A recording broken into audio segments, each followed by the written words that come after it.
श्री हरि श्री हरि श्री हरि। श्रीमद् भागवत जी के तृतीय स्कंद का तृतीय अध्याय। दोहा। कही कही निज प्रभु की कथा, उद्धव भये विहाल। जरासंध शिशुपाल सब मारे जिन तत्काल। कौरव पांडव युद्ध रची, कीनो सबका नाश। शेष बचे यादव बलि, कीनो तिन्हु विनाश। उद्धव जी बोले, हे विदुर जी, भगवान श्री कृष्णचंद्र अपने माता पिता वसुदेव के कष्ट दूर करने के लिए वृंदावन से मथुरा गए। वहाँ दुष्ट कंस को मारकर ऊंचे सिंहासन से पृथ्वी पर पटक दिया। फिर उसे घसीटकर जमुना तट पर लाए, उसका अंतिम संस्कार किया। तत्पश्चात सांदीपन गुरु से थोड़े काल में ही एक बार सुनकर सांगोपांग वेदों को कंठस्थ कर लिया तथा गुरु दक्षिणा के रूप में उनके मरे हुए पुत्र को यमपुरी से लाकर गुरु को प्रदान किए। जरासंध को उसकी 17 अक्षौणी सेना के सहित 17 बार आपने बड़े भाई बलदेव जी की सहायता से हराया। अनेकों राजाओं के देखते देखते ही शिशुपाल की मांग रुकम की बहन श्री रुक्मणी जी को हर कर ले आए और घर लाकर गंधर्व विवाह किया। 7 बिना नथे ऋषभों को नाथ कर नागनजिति को स्वयंवर में जीत कर ले आए। जामवंत को जीत कर जामवंती को अपनी पटरानी बनाया। सत्यभामा की प्रसन्नता के लिए इंद्र का मान मर्दन करके पारिजात वृक्ष को द्वारिका में ले आए तथा सुधर्मा सभा को भी जीत कर ले आए थे।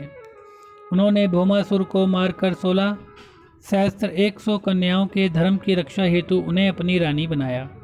भगवान ने अपनी योग माया से उतने ही रूप धारण करके उनके साथ विहार किया। उनसे अपने ही समान 10-10 पुत्र उत्पन्न किए। महाभारत का युद्ध रचा।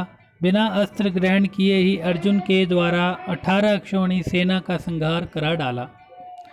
तब उन्होंने देखा कि यादव लोग महाबली तथा अजय हैं, इनके रहते हुए भी पृथ्वी का भार हल्का नहीं हो सकता।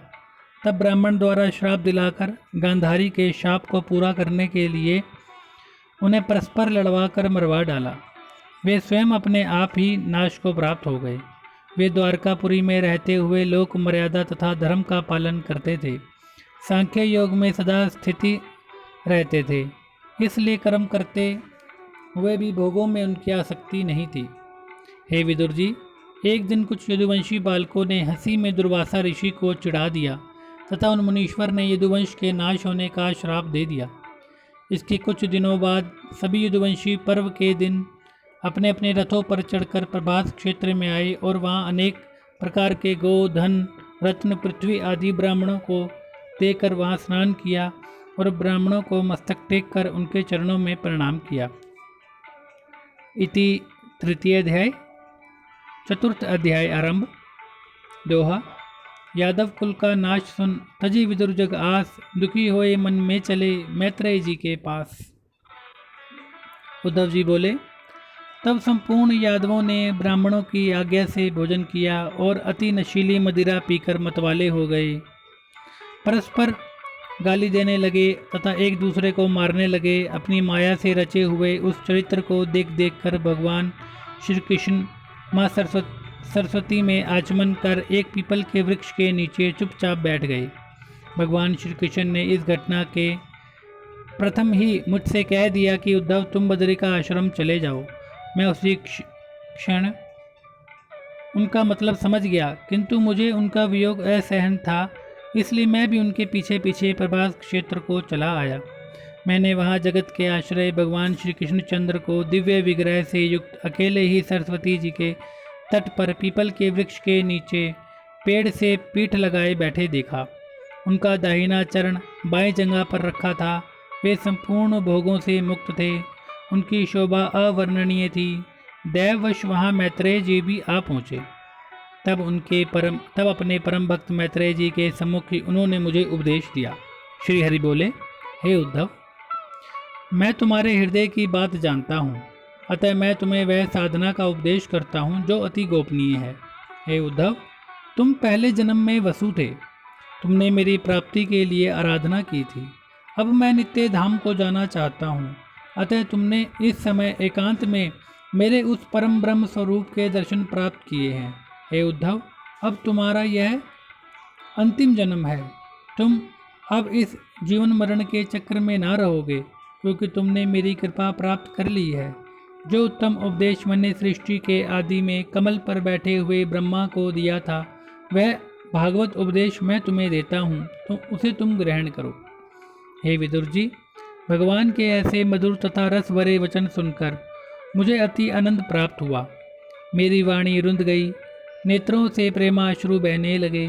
तब मैंने कहा, हे भगवान, जिसे आपकी कृपा प्राप्त है उसके लिए अर्थ, धर्म, काम, मोक्ष ये चारों पदार्थ हस्तगत हैं, किंतु मुझे इनमें से किसी भी पदार्थ की चाह नहीं है। केवल मुझे आपके चरणों की सेवा चाहिए। मुझे आपकी लीला ही भ्रम में डाले रहती है। आप दिव्य आदि पुरुष होते हुए भी मानवीय लीला करते हैं। आप आत्मा राम होते हुए भी सहस्त्रों रमणियों के साथ रमण करते हैं। इस प्रकार की विचित्र लीलाएं मुझे चक्कर में डाले रहती हैं। आप मुझे अपने स्वरूप का ज्ञान कराइए। हे विदुर जी, जब मैंने इस प्रकार भगवान श्री कृष्णचंद्र जी से निवेदन किया, तब उन्होंने अपने स्वरूप का ज्ञान कराने वाले उपदेश को दिया। हे महाभाग विदुर जी, मैं उन अचिंत्य भगवान के मुखार बिंदु से उनके स्वरूप का ज्ञान प्राप्त करके, उनकी वंदना तथा परिक्रमा करके वहाँ यमुना तट पर चला आया हूँ। अब उनके बताए हुए स्थान बद्रिका आश्रम के लिए जा रहा हूँ। श्री सुखदेव जी बोले, हे राजा परीक्षित, उद्धव जी के ऐसे शोक और विरह युक्त वचन सुनकर विदुर जी ने उनसे पूछा, हे उद्धव जी, भगवान श्री कृष्णचंद्र जी ने आपने जिस परम स्वरूप का उपदेश आपको दिया था वह हमें भी बताइए। उद्धव जी बोले, हे विदुर जी, उस तत्व ज्ञान के उपदेश के लिए मेरे सम्मुख ही भगवान श्री कृष्णचंद्र जी ने मैत्रेय जी को आदेश दिया था कि मेरे इस परम तत्व का उपदेश मेरे परम भक्त विदुर जी को अवश्य दीजिए। अतः आप मैत्रेय जी के पास जाकर उनसे ही परम तत्व को ग्रहण करें। इतना सुनकर विदुर जी प्रातःकाल होते ही उद्धव जी के स्थान से चल दिए। राजा परीक्षित जी बोले, हे मुनीश्वर, जब ब्राह्मणों का शाप सारे यादवों को नष्ट करने के लिए था, तब उद्धव जी कैसे बचे रहे? श्री सुखदेव जी बोले, हे राजा परीक्षित, यह सब कुछ तो उन्हीं भगवान श्री कृष्णचंद्र जी की प्रेरणा से ही हुआ था। ब्राह्मणों का श्राप भी उन्होंने अपनी प्रेरणा से ही दिलवाया था।